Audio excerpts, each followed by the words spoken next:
प्यारे भक्तों, क्या आप धन की कमी से परेशान हैं? क्या आपकी आर्थिक स्थिति स्थिर नहीं हो रही है? क्या आपका व्यापार सही तरीके से नहीं चल रहा है?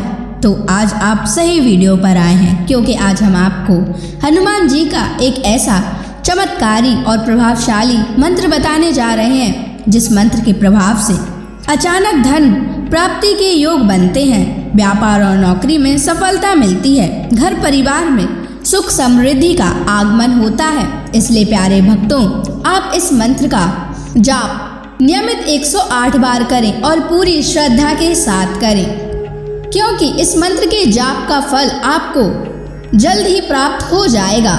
हनुमान जी की उपासना और मंत्रों का जाप जो भी भक्त करता है, उसकी सभी मनोकामनाएं पूरी होती हैं और उसकी सभी समस्याएं हमेशा के लिए खत्म हो जाती हैं। वो सदैव के लिए हनुमान जी के शरणों में चला जाता है और उस पर हमेशा हनुमान जी की असीम कृपा बनी रहती है। इसलिए प्यारे भक्तों, इस मंत्र का जाप नियमित 108 बार करें और जब भी आप इस मंत्र का जाप करें तो इस वीडियो को चला लें। आप इस वीडियो को अपने मोबाइल फ़ोन पर चलाकर अपने घर, दुकान या ऑफिस में छोड़ दें, जिससे हनुमान जी की कृपा उन सभी स्थानों पर भी बनी रहे और आपकी कार्य में आपको सफलता प्राप्त हो। अगर आप हनुमान जी का आशीर्वाद प्राप्त करना चाहते हैं तो इस वीडियो को लाइक और चैनल को सब्सक्राइब जरूर कर दीजिए और कमेंट बॉक्स में हनुमान जी की जय अवश्य लिख दीजिए। तो चलिए भक्तों, मंत्र का जाप करना प्रारंभ करते हैं। ओम हनुमते वज्रदेहाय कर्म सिद्धिं कुरु स्वाहा। ओम हनुमते वज्रदेहाय कर्म सिद्धिं कुरु स्वाहा। ओम हनुमते वज्रदेहाय कर्म सिद्धिं कुरु स्वाहा। ओम हनुमते वज्रदेहाय कर्म सिद्धिं कुरु स्वाहा। ओम हनुमते वज्रदेहाय कर्म सिद्धिं कुरु स्वाहा। ओम हनुमते वज्रदेहाय कर्म सिद्धिं कुरु स्वाहा। ओम हनुमते वज्रदेहाय कर्म सिद्धिं कुरु स्वाहा। ओम हनुमते वज्रदेहाय कर्म सिद्धिं कुरु स्वाहा। ओम हनुमते वज्रदेहाय कर्म सिद्धिं कुरु स्वाहा। ओम हनुमते वज्रदेहाय कर्म सिद्धिं कुरु स्वाहा। ओम हनुमते वज्रदेहाय कर्म सिद्धिं कुरु स्वाहा। ओम हनुमते वज्रदेहाय कर्म सिद्धिं कुरु कुरु स्वाहा।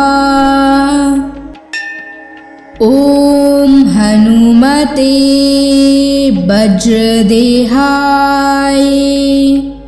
कर्म सिद्धिं कुरु कुरु स्वाहा। ॐ हनुमते वज्रदेहाय कर्म सिद्धिं कुरु कुरु स्वाहा। ॐ हनुमते वज्रदेहाय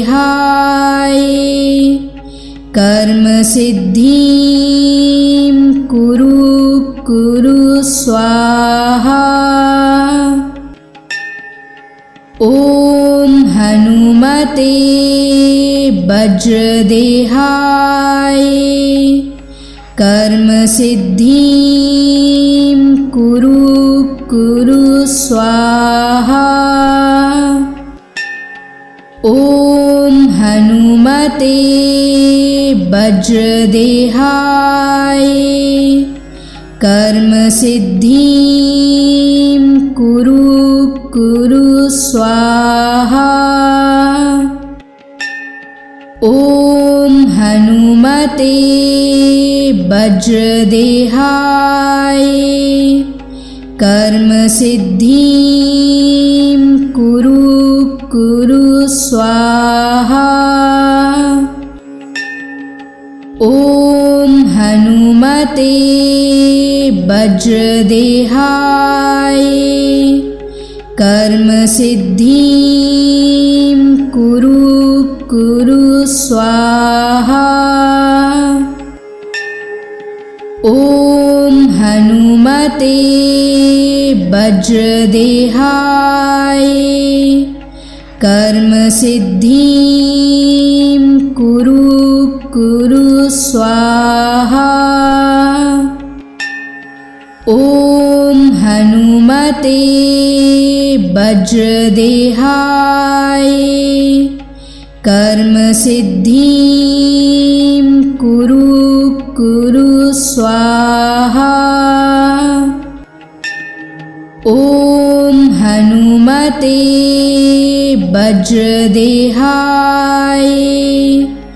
कर्म सिद्धिं कुरु कुरु स्वाहा। ॐ हनुमते वज्रदेहाय कर्म सिद्धिं कुरु कुरु स्वाहा। ॐ हनुमते वज्रदेहाय कर्म सिद्धिं कुरु कुरु स्वाहा।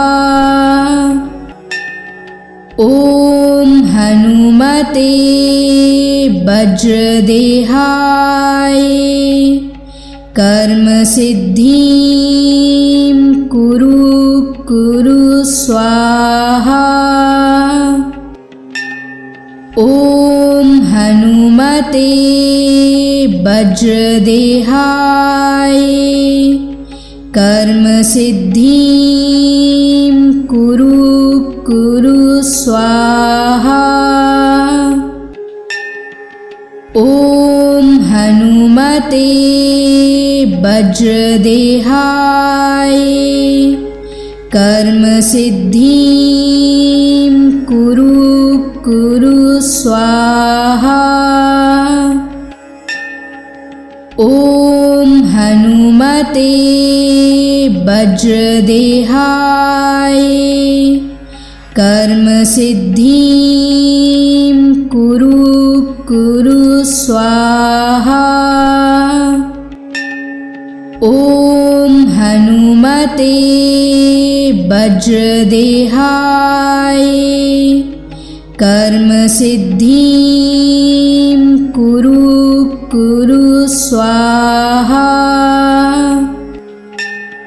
ॐ हनुमते वज्रदेहाय कर्म सिद्धिं कुरु स्वाहा। ॐ हनुमते वज्रदेहाय कर्म सिद्धिं कुरु स्वाहा। ॐ हनुमते वज्रदेहाय कर्म सिद्धिं कुरु स्वाहा। ॐ हनुमते वज्रदेहाय कर्म सिद्धिं कुरु स्वाहा। ॐ हनुमते वज्रदेहाय कर्म सिद्धिं कुरु स्वाहा। ॐ हनुमते वज्रदेहाय कर्म सिद्धिं कुरु स्वाहा। ॐ हनुमते वज्रदेहाय कर्म सिद्धिं कुरु स्वाहा। ॐ हनुमते वज्रदेहाय कर्म सिद्धिं कुरु स्वाहा। ॐ हनुमते वज्रदेहाय कर्म सिद्धिं कुरु स्वाहा। ॐ हनुमते वज्रदेहाय कर्म सिद्धिं कुरु स्वाहा। ॐ हनुमते वज्रदेहाय कर्म सिद्धिं कुरु स्वाहा। ॐ हनुमते वज्रदेहाय कर्म सिद्धिं कुरु स्वाहा। ॐ हनुमते वज्रदेहाय कर्म सिद्धिं कुरु स्वाहा। ॐ हनुमते वज्रदेहाय कर्म सिद्धिं कुरु स्वाहा। ॐ हनुमते वज्रदेहाय कर्म सिद्धिं कुरु स्वाहा। ॐ हनुमते वज्रदेहाय कर्म सिद्धिं कुरु स्वाहा। ॐ हनुमते वज्रदेहाय कर्म सिद्धिं कुरु स्वाहा। ॐ हनुमते वज्रदेहाय कर्म सिद्धिं कुरु कुरु स्वाहा। ॐ हनुमते वज्रदेहाय कर्म सिद्धिं कुरु कुरु स्वाहा। ॐ हनुमते वज्रदेहाय कर्म सिद्धिं कुरु कुरु स्वाहा। ॐ हनुमते वज्रदेहाय कर्म सिद्धिं कुरु कुरु स्वाहा। ॐ हनुमते वज्रदेहाय कर्म सिद्धिं कुरु कुरु स्वाहा। ॐ हनुमते वज्रदेहाय कर्म सिद्धिं कुरु कुरु स्वाहा। ॐ हनुमते वज्रदेहाय कर्म सिद्धिं कुरु कुरु स्वाहा। ॐ हनुमते वज्रदेहाय कर्म सिद्धिं कुरु कुरु स्वाहा। ॐ हनुमते वज्रदेहाय कर्म सिद्धिं कुरु कुरु स्वाहा। ॐ हनुमते वज्रदेहाय कर्म सिद्धिं कुरु कुरु स्वाहा। ॐ हनुमते वज्रदेहाय कर्म सिद्धिं कुरु कुरु स्वाहा। ॐ हनुमते वज्रदेहाय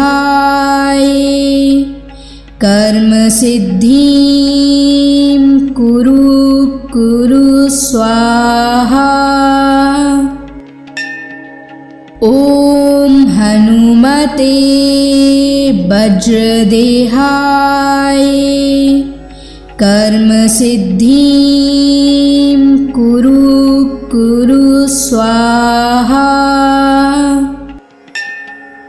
ॐ हनुमते वज्रदेहाय कर्म सिद्धिं कुरु कुरु स्वाहा। ॐ हनुमते वज्रदेहाय कर्म सिद्धिं कुरु कुरु स्वाहा।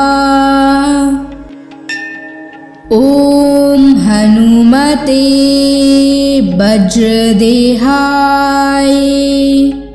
कर्म सिद्धिं कुरु कुरु स्वाहा।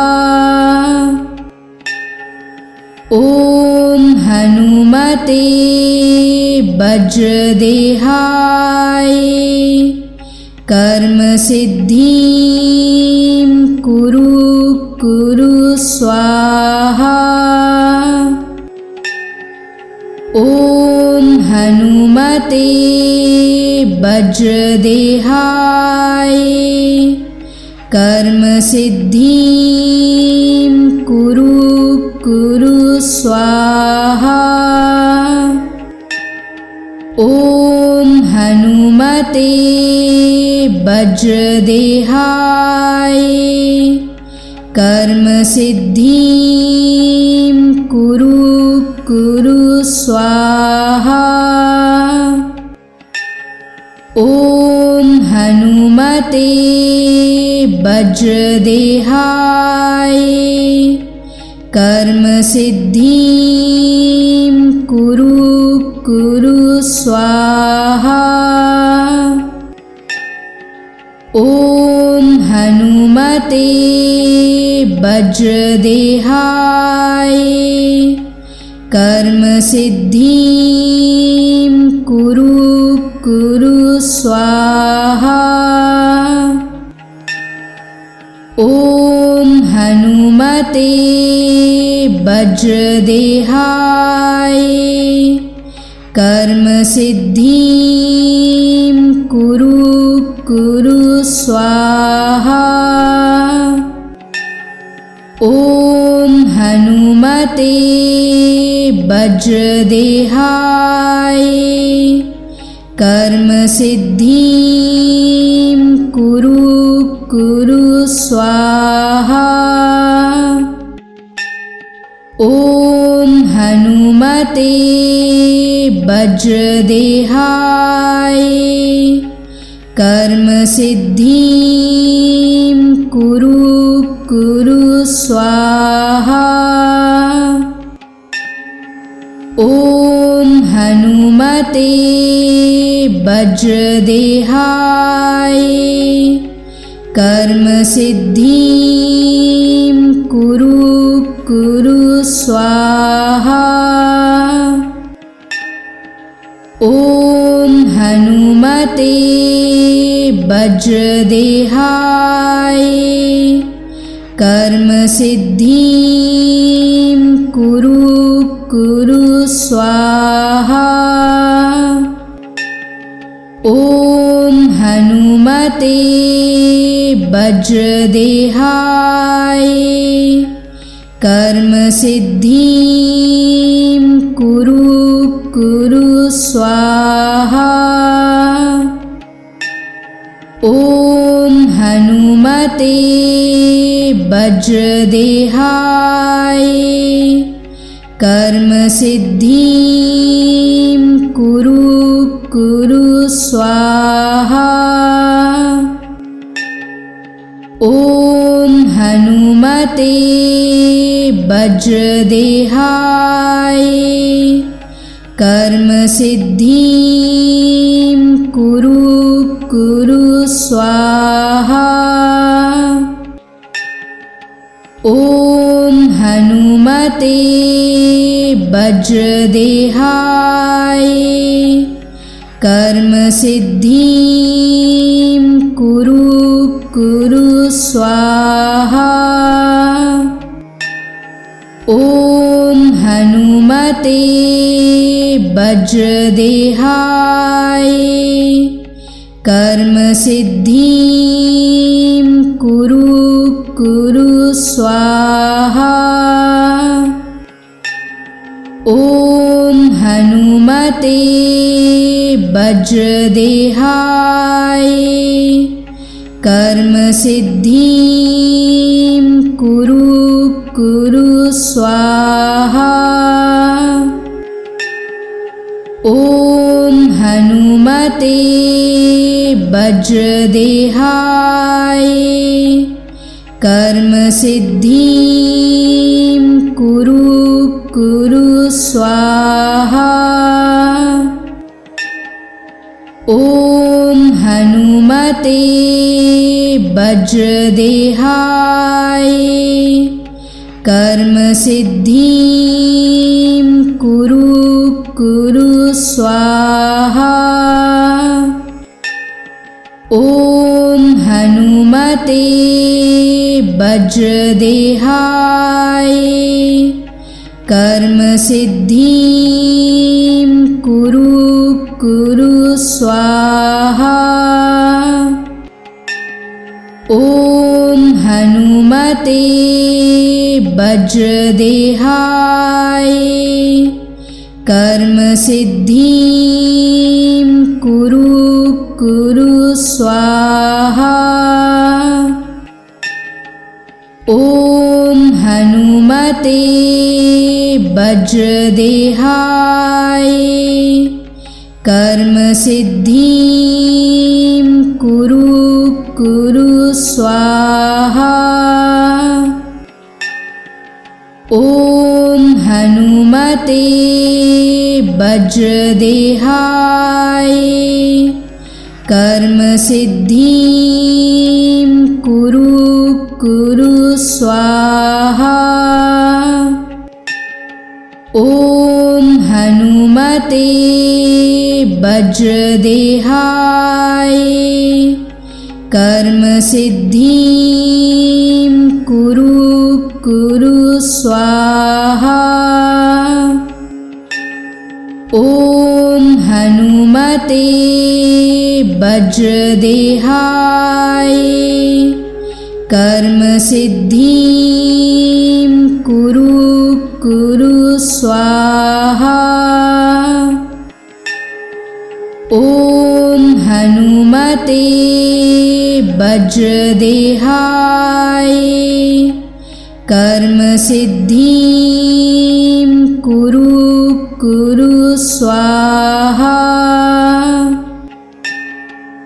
ॐ हनुमते वज्रदेहाय कर्म सिद्धिं कुरु कुरु स्वाहा। ॐ हनुमते वज्रदेहाय कर्म सिद्धिं कुरु कुरु स्वाहा। ॐ हनुमते वज्रदेहाय कर्म सिद्धिं कुरु कुरु स्वाहा। ॐ हनुमते वज्रदेहाय कर्म सिद्धिं कुरु कुरु स्वाहा। ॐ हनुमते वज्रदेहाय कर्म सिद्धिं कुरु कुरु स्वाहा। ॐ हनुमते वज्रदेहाय कर्म सिद्धिं कुरु कुरु स्वाहा। ॐ हनुमते वज्रदेहाय कर्म सिद्धिं कुरु कुरु स्वाहा। ॐ हनुमते वज्रदेहाय कर्म सिद्धिं कुरु कुरु स्वाहा। ॐ हनुमते वज्रदेहाय कर्म सिद्धिं कुरु कुरु स्वाहा। ॐ हनुमते वज्रदेहाय कर्म सिद्धिं कुरु कुरु स्वाहा। ॐ हनुमते वज्रदेहाय कर्म सिद्धिं कुरु कुरु स्वाहा। ॐ हनुमते वज्रदेहाय कर्म सिद्धिं कुरु कुरु स्वाहा। ॐ हनुमते वज्रदेहाय कर्म सिद्धिं कुरु स्वाहा। ॐ हनुमते वज्रदेहाय कर्म सिद्धिं कुरु स्वाहा। ॐ हनुमते वज्रदेहाय कर्म सिद्धिं कुरु स्वाहा। ॐ हनुमते वज्रदेहाय कर्म सिद्धिं कुरु स्वाहा। ॐ हनुमते वज्रदेहाय कर्म सिद्धिं कुरु स्वाहा। ॐ हनुमते वज्रदेहाय कर्म सिद्धिं कुरु स्वाहा। ॐ हनुमते वज्रदेहाय कर्म सिद्धिं कुरु स्वाहा। ॐ हनुमते वज्रदेहाय कर्म सिद्धिं कुरु स्वाहा। ॐ हनुमते वज्रदेहाय कर्म सिद्धिं कुरु स्वाहा। ॐ हनुमते वज्रदेहाय कर्म सिद्धिं कुरु स्वाहा। ॐ हनुमते वज्रदेहाय कर्म सिद्धिं कुरु स्वाहा। ॐ हनुमते वज्रदेहाय कर्म सिद्धिं कुरु स्वाहा। ॐ हनुमते वज्रदेहाय कर्म सिद्धिं कुरु स्वाहा। ॐ हनुमते वज्रदेहाय कर्म सिद्धिं कुरु स्वाहा। ॐ हनुमते वज्रदेहाय कर्म सिद्धिं कुरु स्वाहा। ॐ हनुमते वज्रदेहाय कर्म सिद्धिं कुरु स्वाहा। ॐ हनुमते वज्रदेहाय कर्म सिद्धिं कुरु स्वाहा। ॐ हनुमते वज्रदेहाय वज्रदेहाय कर्म सिद्धिं कुरु कुरु स्वाहा। ओम हनुमते वज्रदेहाय कर्म सिद्धिं कुरु कुरु स्वाहा। ओम हनुमते वज्रदेहाय कर्म सिद्धिं कुरु कुरु स्वाहा। ओम हनुमते वज्रदेहाय कर्म सिद्धिं कुरु कुरु स्वाहा।